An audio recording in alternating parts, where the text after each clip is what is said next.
Assalamualaikum warahmatullahi wabarakatuh. Bismillahirrahmanirrahim.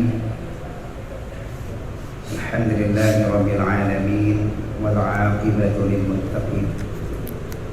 Wala 'udwana illa 'alal zalimin. Wa asyhadu an la ilaha illallah wahdahu la syarika lah. Ilahul awwalin wal akhirin wa qayyumus samawati as-sab'i wal ardin al-fardus samad alladhi lam yalid wa lam yulad wa lam yakul lahu kufuwan ahad. Wa asyhadu anna Muhammadan 'abduhu wa rasuluhu wa habibuhu wa khaliluhu al-hadi ila siratil mustaqim wad da'i ila dinin qawim. Sallallahu alaihi wa ala alihi wa azwajihi wa dhurriyyatihi wa sahabatihi wa man tabi'ahum bi ihsanin ila yaumiddin. Amma ba'd. Jamaah sekalian rahimani wa rahimakumullah. Alhamdulillah, di waktu maghrib ini kita mendapatkan taufik dan pertolongan dari Allah Tabaraka wa Ta'ala sehingga kita bisa menunaikan kewajiban yang tidak mungkin kita tinggalkan dalam keadaan apapun sepanjang masih berakal. Jangankan kita sehat walafiat seperti ini, kalau seandainya ada seseorang yang tulangnya patah-patah, dia tidak bisa bergerak, sepanjang dia masih berakal sehat, masih wajib menunaikan sholat maghrib sesuai dengan kemampuannya. Falillahil hamd alladzi bi ni'mati tatimmus shalihat. Tidak hanya sholat maghrib saja, kita tadi sudah qabliyah, sudah ba'diyatul maghrib, sudah zikir ba'da maghrib, dan kita insyaallah akan lanjutkan sampai waktu isya tiba untuk melanjutkan telaah tafsir juz Ammah. Pada kajian pekan lalu itu kelima ya, kita sudah sampai di penghujung surah At-Takwir. Atau sudah selesai kemarin? Belum ya? Tinggal penghujung ya, liman syaa minkum ayyastaqim ya. Baik. In huwa illa dzikrul lil alamin, sudah pada pekan sudah selesai. Ikhwatal iman rahimani wa rahimakumullah. Kita lanjutkan dari ayat 28. Qala Allah Ta'ala liman syaa minkum ayyastaqim, yaitu bagi siapa saja di antara kamu yang ingin atau yang menempuh jalan yang lurus.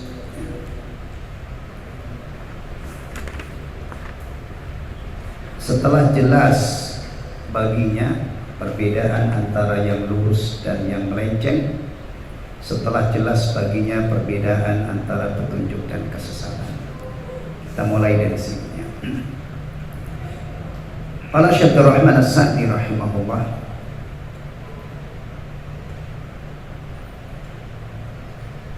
fi tafsir qaulihi ta'ala liman syaa minkum ayyastaqim, bagi siapa saja di antara kamu yang mau menempuh jalan yang lurus. Ba'dama tabayyana ar-rusyd minal ghayy, setelah jelas perbedaan antara ar-rusyd minal ghayy, antara yang lurus dan yang bengkok, yang menyimpang. Wal huda minadh dhalal, dan setelah jelas antara petunjuk dan kesesatan. Wa ma tasyaa'una illa an yashaa'a Allahu rabbul alamin. Firman Allah Ta'ala yang artinya, dan kamu tidak dapat menghendaki menempuh jalan itu kecuali apabila dikehendaki Allah Rabb semesta alam. Ay fa masyiatuhu nafidatun, yakni kehendak Allah selalu terrealisasi, pasti akan terjadi. Karena Allah Maha Kuasa, ya, apa saja yang dikehendaki oleh Allah pasti terjadi.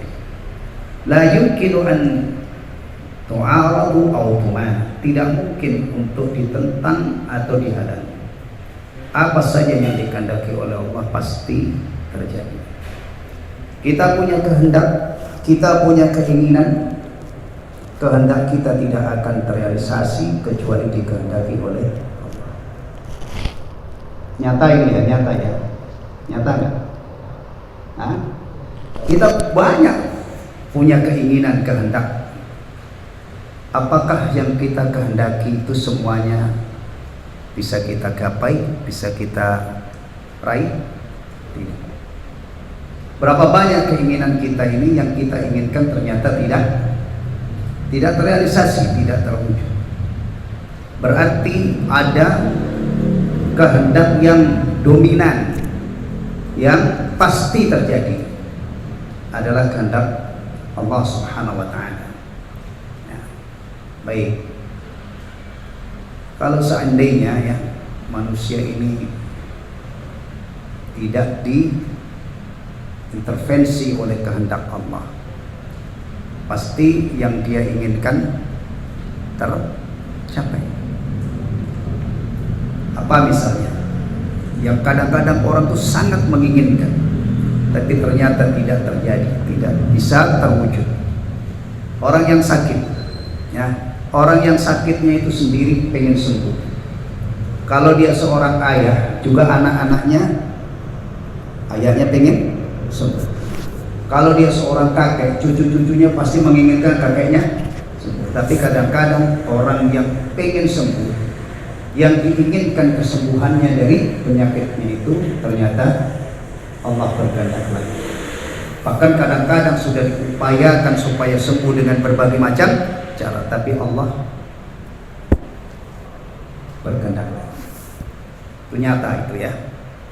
Ya, makanya bagi orang beriman, kalau sudah seperti ini, tidak ada obat lagi kecuali qaddarallah wa ma syaa fa'al.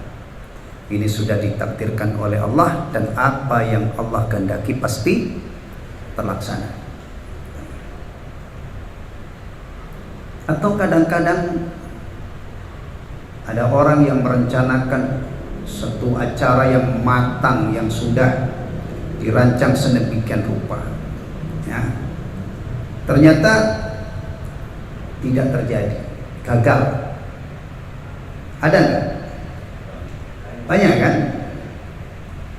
Termasuk acara yang biasanya dirancang sedemikian rupa, ya, direncanakan dengan matang, pernikahan, termasuk acara penting ya. Ya, kadang-kadang makanan sudah dipajang, sudah didisplay, ya kan? Hari H yang ditunggu-tunggu sudah tiba, tapi qadarullah gagal total. Gagal totalnya itu kemungkinan yang pertama, di salah satu kemungkinannya apa yang menyebabkan gagal? Pengantin menuju, biasanya pengantin pria menuju ke tempat pengantin wanita, terjadi apa misalnya kecelakaan, tidak sampai ke tempat tujuan, gagal total. Atau kadang-kadang juga mungkin sebaliknya, dari pihak laki normal saja, pihak pengantin laki-laki, tapi dari pihak perempuannya bisa saja terjadi. Menjelang akad nikah, Allah misalnya meninggal, mungkin nggak itu? Mungkin kan? Mungkin, kalau Allah mendaki. Jadi kita punya keinginan, ternyata tidak semua keinginan kita itu realisasi. Kecuali kalau keinginan kita itu dikehendaki oleh Allah, pasti terjadi. Tapi kalau tidak diizinkan oleh Allah atau tidak dikehendaki oleh Allah, keinginan kita kandas, Nah, berarti yang dominan itu adalah masyiatullah. Maka di sini tadi disebutkan ya, kehendak Allah itu nafidah, selalu terrealisasi, selalu terjadi, tidak ada yang bisa menentang dan tidak ada yang bisa menghalangi. Ya. Ini kalau dihayati ikhwatal iman ya, insyaallah menenteramkan hati. Salah satu sumber ketenangan orang beriman itu dari imannya. Perhatikan, salah satu sumber ketenangan orang mukmin itu adalah dari keyakinannya, dari imannya. Kadang-kadang ada orang tuh masya Allah urusan rezeki itu, kalau orang Jawa bilang tuh brungsang. Brungsang itu nggak ada puasnya, nggak ada nggak ada kenyangnya. Sudah dapat banyak itu dia masih merasa tidak pernah cukup. Ya. Bahkan kadang-kadang dia melihat orang lain itu hatinya panas, dia hasad, dengki, dia tidak terima orang lain itu mendapatkan nikmat. Padahal dia mendapatkan nikmat itu bukan jatah dia yang dibelokkan oleh Allah ke orang tersebut. Masing-masing sudah dibagi. Salah satu yang membuat orang itu kadang-kadang sampai stres, sampai istilahnya itu kepalanya itu makbul gitu ya. Kalau mau mesin itu istilahnya kepanasan gitu. Sementara yang lain yang beriman itu nyantai aja. Ini apa yang membuat yang satu ini tidak pernah puas, sementara yang lain itu kadang-kadang pas-pasan tapi bisa merasakan ketenangan. Apa rahasianya? Iman kepada takdir bahwa rezeki itu dibagi oleh Allah. Dan Allah mengkhabarkan sebagaimana Allah itu menghidupkan, mematikan, Allah juga melapangkan rezeki dan menyempitkan rezeki. Yang dilapangkan rezekinya oleh Allah pasti lapang, tidak akan ada yang bisa menghalangi. Ya, sementara yang disempitkan oleh Allah pasti sempit, tidak ada yang membuat dia lapang. Karena urusan rezeki ini Allah yang Maha Kuasa yang ngatur. Ya. Ini juga kalau kita bawa ke ranah politik. Ini kan lagi tahun politik ya, bukan lagi tahun politik, ini sudah hari-hari politik ini kan. Ini kalau kita tidak punya iman ini, kadang-kadang kebablasan. Ini ada 3 calon ya, mudah-mudahan umurnya dipanjangkan oleh Allah sampai ya, kita doakan karena ada kemungkinan kalau 3-3-nya itu Allah panggil ya tidak ada yang bisa menghalangi. Nah ini kadang-kadang lupa kan, masih 2 bulan apa itu pemilu. Lihat, ini orang sekarang sudah masya Allah sudah lupa daratan, masing-masing mengumpulkan jagonya. Kalau saya doakan mudah-mudahan ini dipanjangkan oleh Allah umurnya sampai. Demikian juga nanti siapa yang jadi? Ya pasti yang dikehendaki oleh Allah jadi. Jagoan kita lakukan apapun usaha untuk menang, kalau Allah tidak berkehendak menang, nggak mungkin menang. Ya. Tapi biasanya orang itu kalau sebelum takdir itu terjadi masih berharap, optimis kan? Nah, tapi nanti kalau misalnya qadarullah jagoan antum tidak jadi, ya antum landasi dengan ini tadi. Oh, Allah tidak menghendaki jagoan saya jadi presiden. Terus ngapain? Ya sudah, jadi rakyat biasa, balik kehidupan kita normal. Baik. Kalau seandainya yang kita jagokan itu terjadi, ditakdirkan oleh Allah menang, apa yang antum lakukan? Ya tergantung. Kalau yang dukungnya itu biasa-biasa aja misalnya, ya tidak terlalu istimewa, tapi yang punya ini mungkin dia syukuran, mungkin dia sujud syukur kalau orang yang ahli sujud, atau mungkin dia syukuran, mungkin nggak itu? Mungkin ya, mungkin. Ya, nyantai aja. Sandarkan kepada Allah setelah kita berusaha. Ya. Dan di masjid begini tidak usah kelihatan kita dukung siapa. Yang penting kita rukuk sujud, berusaha sholatnya khusyuk, berdoalah sesuai pilihan antum masing-masing. Mudah-mudahan pilihan saya dimenangkan, terserah itu ya. Dan jangan kita berbuat zalim kepada yang lain ya, karena kalau kita buat zalim itu memberi peluang yang zalim itu menang Benar nggak? Benar nggak?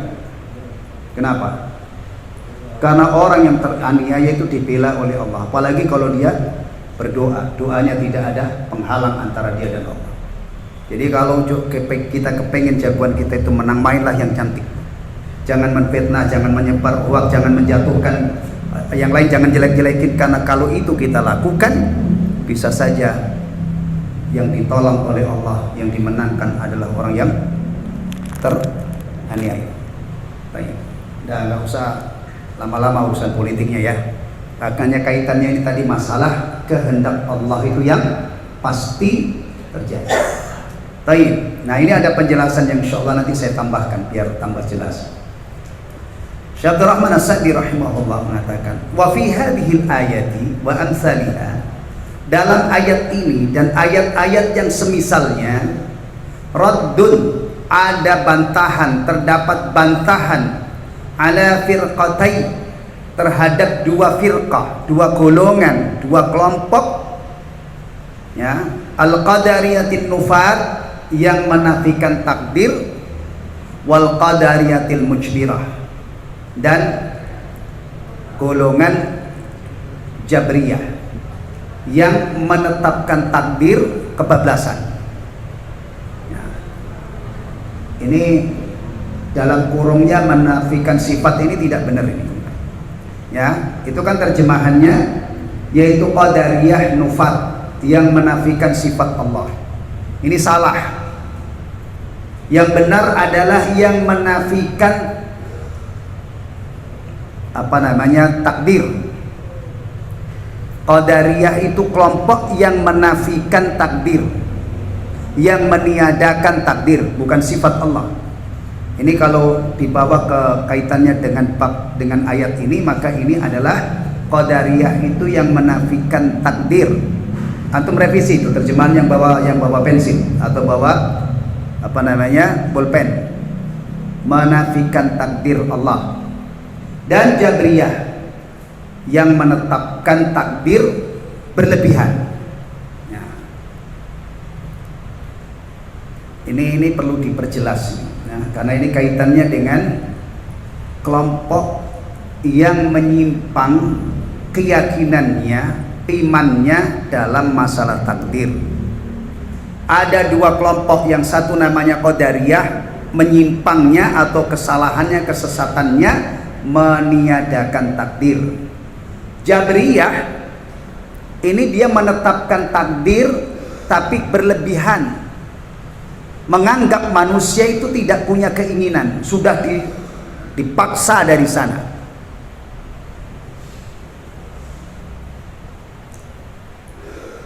Kedua-duanya ini sebenarnya belangnya itu jelas banget kalau dikaji gitu ya. Mungkin enggak? Apakah mungkin semua orang yang maghrib begini ini kepengen dia ke masjid jamaah, dia sudah punya keinginan ke masjid? Apakah semuanya sampai ke masjid? Semua keinginannya terrealisasi? Enggak. Ada yang ekstrimnya, dia mau ke masjid, qadarullah baru wudu dia meninggal. Mungkin kan? Dia ingin ke masjid tapi tidak sampai. Allah menginginkan, menghendaki dia meninggal, maka meninggallah dia.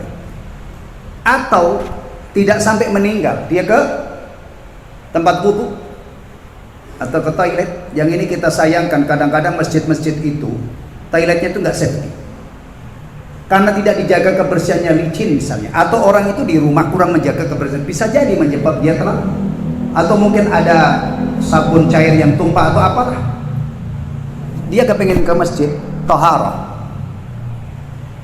terpleset kesleo, tak jadi ke masjid. Atau misalnya dia sudah keluar rumah, toharahnya sudah selesai, ke masjid, kemungkinan ketika jalan menuju masjid, naik motor kepleset atau tertabrak, mungkin gak itu? Mungkin. Orang ini punya keinginan, baik, berarti tidak seperti Jabriyah. Orang ini punya keinginan tapi Allah tidak menghendaki keinginannya ini terrealisasi. Berarti Qadariyah itu jelas salah, ya. di mana tidak semua orang yang punya keinginan terrealisasi. Ini berarti menunjukkan ada zat yang maha kuasa yang menentukan keinginan ini terwujud atau tidak. Demikian juga Jabriyah. Antum ke masjid ini tadi ada niat ke masjid gak? Ada keinginan ke masjid gak? Ya? Nah, orang-orang yang sekarang di mall dari seputaran ini, itu dia sampai ke mall itu tiba-tiba dia ngeloyor pergi gak terkendali, atau ada niat ke mall? Nah, ada. Yang sekarang kondangan, misalnya kondangan, dia sampai ke tempat kondangan, ke tempat walimah, itu pasti dia punya keinginan untuk menuju ke tempat. Nah, berarti Qadariyah jelas belangnya, Jabriyah juga jelas belangnya. Sama seperti ini, kita duduk sekarang ini dari maghrib insya Allah pada maghrib sampai menjelang isya, ada keinginan, ada niat gak kita pengen ini? Saya dari Rawalumbu jembatan sebelah sana sampai ke sini, saya sengaja menuju ke sini karena saya punya jadwal. Alhamdulillah, keinginan saya Allah takdirkan terrealisasi. Berarti Allah menghendaki saya sampai di sini dengan keselamatan. Dan mudah-mudahan nanti pulang juga selamat, antum juga demikian. Ya kan? Antum juga tadi diumumkan Ustaz Nasir bahwa ini ada kajian. Kemudian antum duduk. Nah, berarti antum ada niat, ada keinginan ikut kajian ini. Tidak mungkin antum tiba-tiba di sini gak terkendali. Tidak mungkin. Ya. Baik. Ini nah, posisi Ahlus Sunnah wal Jamaah dalam masalah takdir itu ada di tengah-tengah. Ya, jadi kalau sekarang ini ada moderasi Islam yang moderat, yang asli moderat itu adalah Ahlus Sunnah wal Jamaah. Dalam banyak hal itu berada di antara dua kelompok yang menyimpang, yang keterlaluan, ya, yang kadang-kadang hulu atau yang meremehkan. Ada di tengah-tengah. Termasuk masalah takdir ini, posisi Ahlus Sunnah wal Jamaah ada di tengah. Tapi mumpung ketemu dengan masalah ini, saya bacakan dari referensi yang lain. Ya, untuk menambah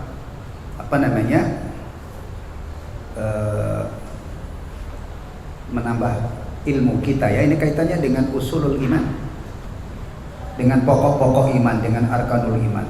Orang-orang yang ngaji itu hendaknya, ya, pengetahuannya itu lebih daripada yang tidak pernah taklim. Kalau ngaji kok sama-sama bodohnya, sama-sama jahilnya dengan yang tidak pernah ngaji, itu berarti ngajinya maaf saja kurang maksimal faedahnya. Ganjarannya sih mudah-mudahan dapat, tapi kan yang kita kaji, yang kita buru bukan hanya ganjaran, tapi tambahan ilmu. Nah, baik. Jadi begini ikhwatal iman, posisi Ahlus Sunnah wal Jamaah, ya, itu ada di tengah-tengah di antara dua golongan yang menyimpang. Ini al-aslus salis, pokok yang ketiga, babul qada wal qadar. Bab qada dan qadar. Tadi dalam tafsirnya Syekh Abdul Rahman As-Sa'di menyatakan wa ma tasya'una illa an yasha Allahu rabbul alamin. Ayat ini dan ayat-ayat yang semisalnya itu mengandung bantahan terhadap dua kelompok yang pemahamannya, yang keyakinannya menyimpang dalam masalah takdir. Ada Qadariyah, ada Jabriyah. Salahnya Qadariyah apa? Menafikan takdir, meniadakan. Manusia itu bebas berbuat, tidak ada takdir yang mengintervensi dia. Na'udzubillah, ini jelas bilangnya. Jabriyah mengatakan orang ini terpaksa, sudah disetting, sudah di bahasanya apa? Ya sudah terpaksa, dia tidak punya keinginan, tidak punya kehendak. Ini juga salah. Nah, Ahlus Sunnah wal Jamaah itu ada di tengah-tengah, ya, meyakini adanya takdir dan meyakini bahwa manusia itu punya kehendak, dan ini nyata, punya kehendak. Kehendak manusia tidak akan terrealisasi, tidak akan terwujud, tidak akan terjadi kecuali Allah menghendakinya. Berarti kita punya kehendak, Allah punya kehendak. Yang akan terjadi kehendak siapa? Kehendak Allah. Kehendak kita tidak akan terrealisasi, tidak akan terjadi kecuali Allah menghendakinya. Nah, ini yang lurus. Nah, di sini dijelaskan, kitab ini ditulis oleh Profesor Dr. Abdullah bin Abdul Aziz Al-Jibri. Jarang ya kitab akidah ditulis profesor. Ya. Baik. Tawassata ahlus sunnati wal jamaati fi hadzal bab bainal qadariyati wal jabriyah. Dalam bab ini, bab apa tadi? Al-qada wal qadar, ya. Ahlus sunnah wal jamaah berada di tengah-tengah antara qadariyah dan jabriyah. Orang itu kata posisi di tengah itu berarti ada di dua antara dua kelompok, baru di tengah. Kalau cuma satu orang, nggak kiri kanan, nggak ada orang, ya tidak katakan di fulan berada di tengah. Demikian juga ahlus sunnah dikatakan berada di tengah dalam masalah ini karena ada dua kelompok yang menyimpang, namanya al-qadariyah. Tapi jangan terkecoh dengan nama qadariyah ya. Tadi qadariyah itu yang meniadakan takdir, yang menafikan takdir. Jangan terkecoh ya. Namanya al-qadariyah, tapi hakikatnya adalah an-nufat, yang meniadakan takdir. Ini agak ilmiah ya, perlu begini. Ini kadang-kadang harus diulang-ulang berkali-kali ya. Tapi ini taruhlah ini perkenalan gitu ya, merangsang antum untuk mengetahui masalah ini. Fal qadariyatu nafau al qadar. Qadariyah itu meniadakan atau menafikan takdir. Faqalu, karena mereka menafikan takdir, maka prinsipnya, pendapatnya, keyakinannya, inna af'alal ibadi, sesungguhnya perbuatan hamba, wa ta'atihim, ketaatannya, wa ma'asihim, maksiatnya, lan tadkhul tahta qada'illahi wa qadari, tidak masuk ke dalam takdir Allah, qada dan qadar Allah, takdir Allah. Fallahu ta'ala, maka Allah ta'ala ala za'mihim, menurut keyakinan mereka. Keyakinan yang tidak benar itu rapuh. Tolong ingat baik-baik. Keyakinan yang tidak benar itu ya tidak disebut iman, tapi diungkapkan dengan za'ama. Za'ama itu menduga, menyangka, tapi maksudnya adalah meyakini. Tapi karena keyakinan tidak benar, itu tidak memiliki kekuatan apa-apa, seperti menduga-duga, menyangka-nyangka gitu ya. Za'amu, mereka, fallahu ta'ala, maka Allah ta'ala ala za'mihim, menurut keyakinan mereka, lam yakhluq af'alal ibad, tidak menciptakan perbuatan-perbuatan hamba, wala sya'aha minhum, dan tidak menghendaki atau menginginkan perbuatan itu dari mereka, tidak menghendaki terjadinya perbuatan itu dari mereka. Masya Allah ya. Ini kan parah ini. Yang benar adalah Allah subhanahu wa ta'ala yang menciptakan perbuatan-perbuatan hamba ini, dan juga yang menghendaki terjadinya perbuatan tersebut. Kalau Allah tidak menghendaki, tidak mungkin. Maka ibadah itu ikhwatal iman tidak boleh dijadikan bahan untuk ujub, tidak boleh dijadikan modal untuk sombong. Karena kalau kita renungkan dalam-dalam, ibadah, ilmu, harta dan yang lainnya itu bukan murni prestasi kita. Kita sholat, bisa sholat ini, bisa ke masjid, bisa rukuk sujud, itu bukan prestasi kita sepenuhnya, berawal dari taufik Allah, pertolongan Allah. Kalau Allah tidak memberi taufik, tidak mungkin orang itu tergerak hatinya ke masjid. Kalau Allah tidak memberi kekuatan, juga tidak mungkin orang ini bisa melakukan ketaatan kepada Allah. Kita punya kalimat istimewa namanya hauqalah. Hauqalah itu lafadznya la haula wala quwwata illa billah. Kadang-kadang ditambahi illa billahil aliyil azim atau billahil azim. Ini namanya hauqalah. Apa maknanya? Kalimat ini bagi kita orang beriman, kita tidak mungkin bisa menghindari maksiat kecuali dijaga oleh Allah. Dan juga di satu sisi kita tidak mungkin bisa melakukan ketaatan kecuali dengan pertolongan Allah Subhanahu wa taala. Antum jangan kira kalau maghrib antum tergerak ke masjid, apalagi ada semangat pengen dapat soft pertama, ganjaran yang paling besar, kemudian benar-benar terrealisasi, Jangan antum kira kalau ini prestasi antum. Ini berawal dari Allah yang memberi taufik, Allah yang memberi pertolongan sampai akhirnya kita bisa mengerjakan apa yang kita inginkan, yang kita niatkan. Fal'abdu ala za'mihim huwal khaliq li fi'li. Menurut keyakinan Qadariyah, seorang hamba itu berarti dia yang menciptakan perbuatannya, bukan Allah. Wa huwal muridu lahu iradatan mustaqillah. Dialah yang menginginkan perbuatannya itu dengan keinginan yang mandiri. Berarti dengan prinsip seperti ini, fa asbatu khaliqan ma'allahi subhanahu. Maka Qadariyah itu berarti menetapkan adanya sang pencipta selain Allah. Ya.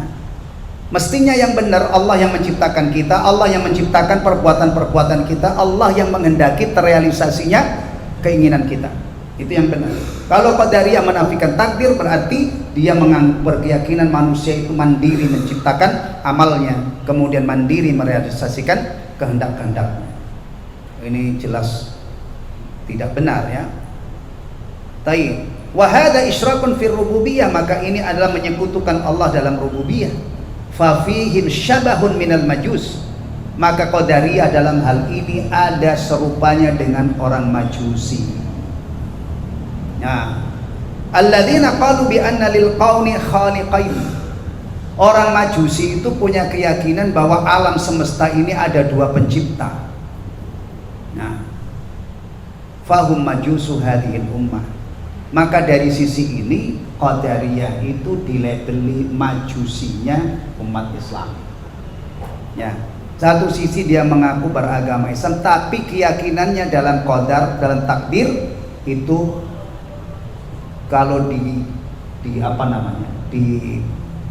telaah secara mendetail ada serupanya dengan majusi. Maka dilabeli majus hadhil ummah. Majusu hadhil ummah. Wal jabriyatu ghalau fi isbatil qadar. Nah, ini nih ya, kita bikin gambaran. Apa ini ada dua barang ya.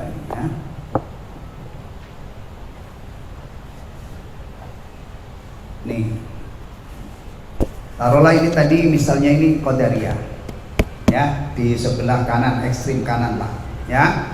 Meniadakan takdir. Kalau dikaji secara detail mendalam, ujung-ujungnya Qadariyah ini mirip ya Majusi. Kenapa mirip Majusi?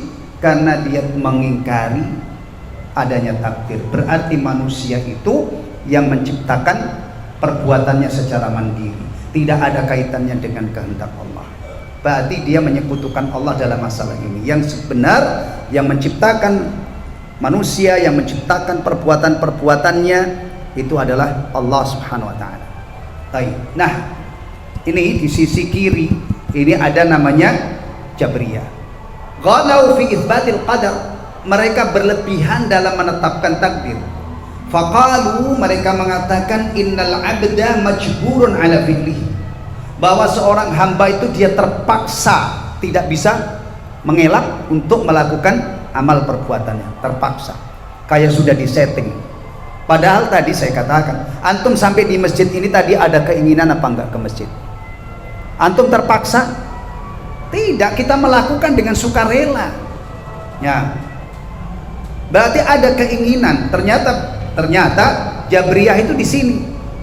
Salahnya mereka menganggap manusia ini majbur, terpaksa, tidak punya keinginan, tidak punya kehendak. Ya, berarti ini berlebihan, ya.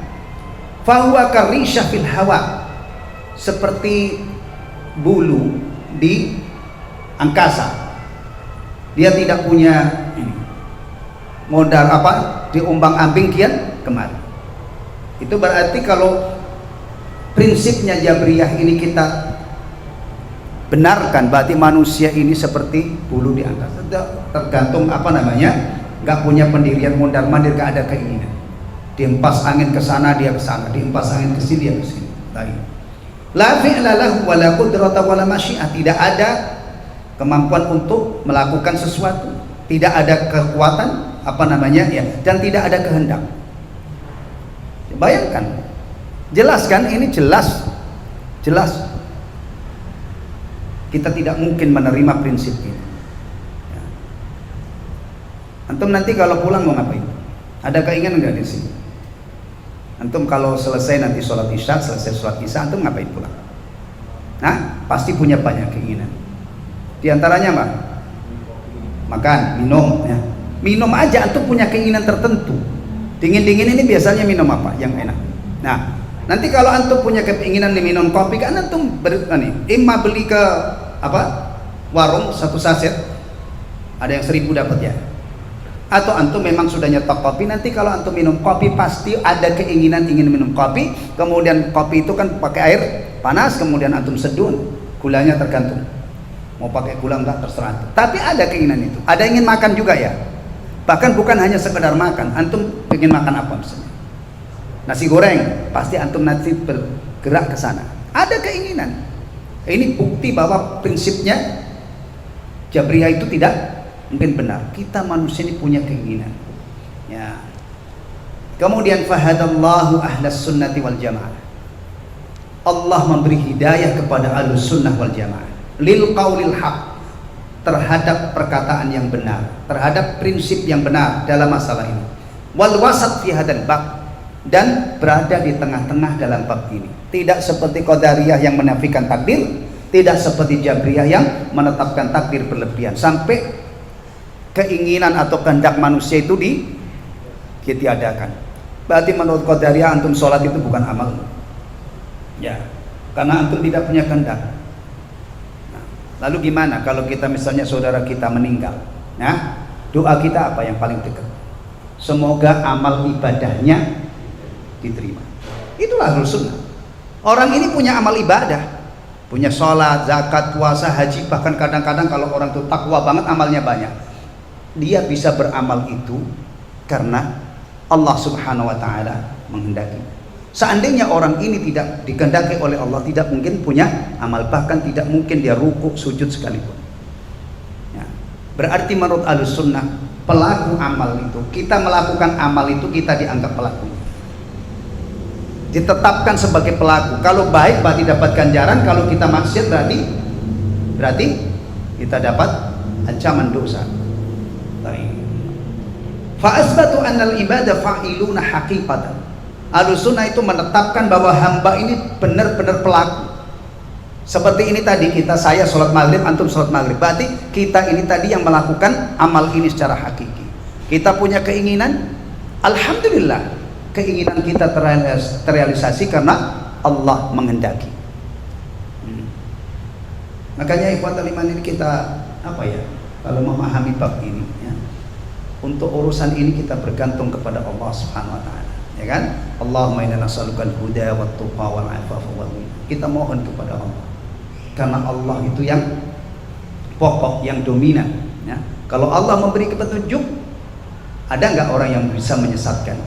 Orang yang Allah kehendaki mendapatkan petunjuk, ya nggak mungkin. Demikian juga kalau Allah menyesatkan seseorang, nah, Allah menghendaki orang itu tersesat, tidak ada yang bisa memberi petunjuk, meskipun itu adalah orang yang paling dekat dengan Allah, yang paling dicintai oleh Allah. Dan itu terjadi. Abu Talib itu paman Rasulullah. Rasulullah berusaha habis-habisan supaya pamannya dapat hidayah, sampai menghembuskan nafas terakhir pamannya tidak dapat hidayah. Dah, kalau orang beriman yang punya adab terhadap Allah, nggak mungkin berani menggugat Allah kan? Kenapa Allah tidak kasih petunjuk Abu Talib? Nah, orang yang beradab kepada Allah tidak mungkin. Tapi kalau orang-orang yang tidak kenal Allah, yang tidak punya adab kepada Allah, kadang-kadang dia gugat. Nah, ya, padahal kadang-kadang dengan sesama manusia kita saja tidak mungkin berani menggugat apa yang dilakukan oleh seseorang terhadap sama manusia loh. Ya. Kalau misalnya ada orang punya istri, kemudian ada orang, Pak, kenapa sih Bapak menikahi perempuan itu? Kenapa enggak yang lain? Itu kalau ketemu yang laki-laki yang berani orang, mungkin orang ini yang tidak sabaran gitu ya, kira-kira apa? Hancur orang ini, bonyok-bonyok. Karena seorang menikahi seseorang itu kan urusan pribadi. Kecuali kalau salah mungkin diingatkan, Pak sampean itu kan muslim, kenapa nikahi orang Hindu misalnya, itu nggak benar Pak menurut saya. Nah itu mungkin nasihat ya, itu pun disampaikan dengan cara yang baik, bukan menggugat istilahnya, ya kan. Ada orang punya baju ini, alhamdulillah antum ini bajunya beda-beda semua. Kalau saya misalnya, kenapa kamu pakai batik, ini saya berarti orang tidak punya adab namanya. Nah, orang batik itu halal, apa salah bapak pakai itu? Nah, yang lain pakai hitam, yang lain pakai putih, biarkan. Bagaimana dengan Allah Subhanahu wa taala yang kita sudah tahu Allah memberi hidayah kepada siapa saja yang dikehendaki dan menyesatkan kepada siapa saja yang dikehendaki. Karena hidayah dan idlal, memberi hidayah dan menyesatkan itu di tangan Allah yang Maha Kuasa. Maka kalau ada orang yang diberi hidayah, tidak akan ada yang bisa menghalangi. Bahkan kadang-kadang kita kaget-kaget, ya Allah tidak nyangka kalau si fulan itu dapat hidayah. Sepenuhnya di tangan Allah. Maka sudah Rasulullah SAW mendakwai pamannya, nggak berhasil. Karena apa? Karena hidayah bukan di tangan Rasulullah, hidayah taufik. Beliau cuman Rasulullah SAW hanya bisa mengajak masuk Islam. Tapi kalau Allah tidak gerakkan hati orang itu untuk menerima, nah. Contoh lain lagi, Rasulullah besuk anak remaja, putra orang Yahudi, anak orang Yahudi, dalam keadaan sakit keras. Didakwai oleh Rasulullah, masuk Islamlah kamu. Ternyata bapaknya mengizinkan. Bapaknya si anak ini yang Yahudi tentunya mengizinkan. Ya. Ati Abul Qasim, udah taati Abul Qasim. Karena bapaknya itu adalah orang kafir, tidak beriman bahwa Nabi Muhammad itu utusan Allah. Maka dia mengatakan kepada anaknya, ati Abul Qasim, taati Abul Qasim. Tidak mungkin dia mengatakan ati Rasulullah. Itu hanya ucapan orang beriman yang mengakui bahwa beliau utusan Allah. Bapaknya kafir, anaknya diberi kebebasan oleh bapaknya untuk masuk Islam, mendakwai pamannya yang sudah begitu dekat, begitu banyak kebaikannya, tidak berhasil. Allah berkehendak lain. Tapi mendakwai anak Yahudi, ternyata Allah mudahkan jalannya untuk menerima dakwah. Ya. Bapaknya tidak melarang, akhirnya anak ini bersyahadat. Kemudian Rasulullah memuji Allah, karena ini bukan prestasi Rasulullah, tapi yang menggerakkan hati remaja ini untuk mau menerima dakwah Islam yang disampaikan oleh beliau sallallahu alaihi wasallam, itu Allah yang, maka yang dipuji oleh setelah anak ini masuk Islam, alhamdulillahilladzi anqadahu minan nar. Segala puji bagi Allah yang menyelamatkan anak ini dari neraka karena mau masuk. Ya. Baik.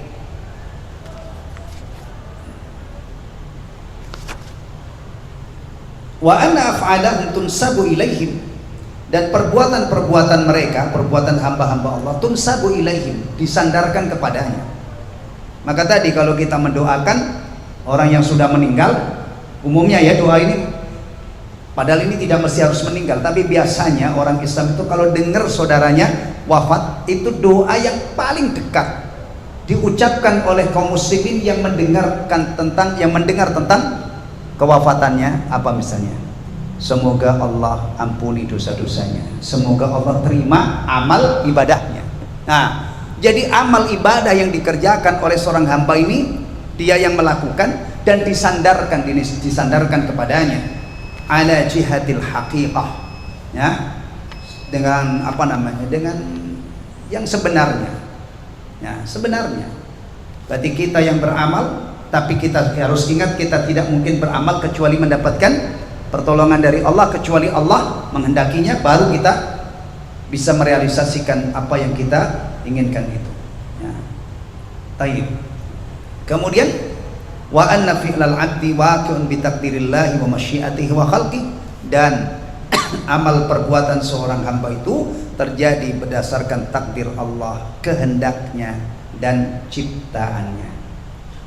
Jadi bukan hanya badan kita yang diciptakan oleh Allah ya, aktivitas-aktivitas kita, amal perbuatan kita itu juga ciptaan Allah, makhluk ya, dikehendaki oleh Allah. Kalau Allah tidak menghendaki, pasti kita tidak mampu melakukan amal itu. Maka dari sini pentingnya kita berdoa seperti Allahumma a'inni ala dzikrika wa syukrika wa husni ibadah. Doa memohon hidayah, Allahumma inna nas'aluka al-huda wa tuqa wal afafa wal ghina, atau yang sudah terangkum atau terdapat dalam surah yang paling istimewa, surah Al-Fatihah, ada doa ihdinas siratal mustaqim siratal ladzina an'amta 'alaihim al-ayat.